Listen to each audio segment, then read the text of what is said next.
Bangla village, from the outside like many others on the Indonesian island of Bali.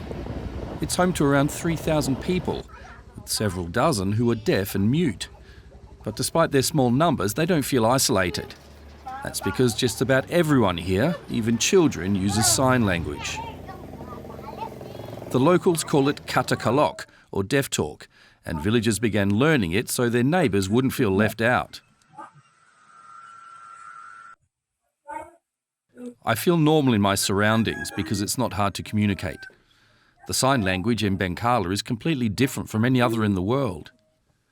In Bangla, it's okay if there's a guide or an interpreter, but if there isn't, it's okay, because almost everyone here knows how to sign.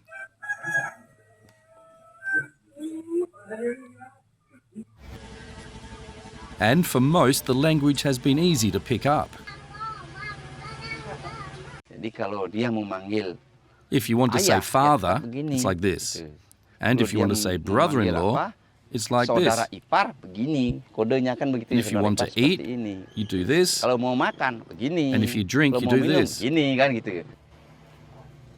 Kata kalok has grown over time, with more and more words being added to the signing vocabulary.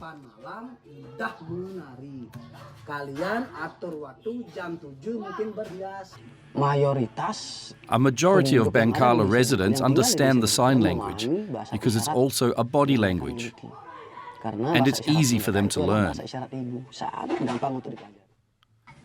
For the hearing impaired, Bangla has become a bubble of normality, where they can live and work like anyone else. But once they leave the village, life gets harder.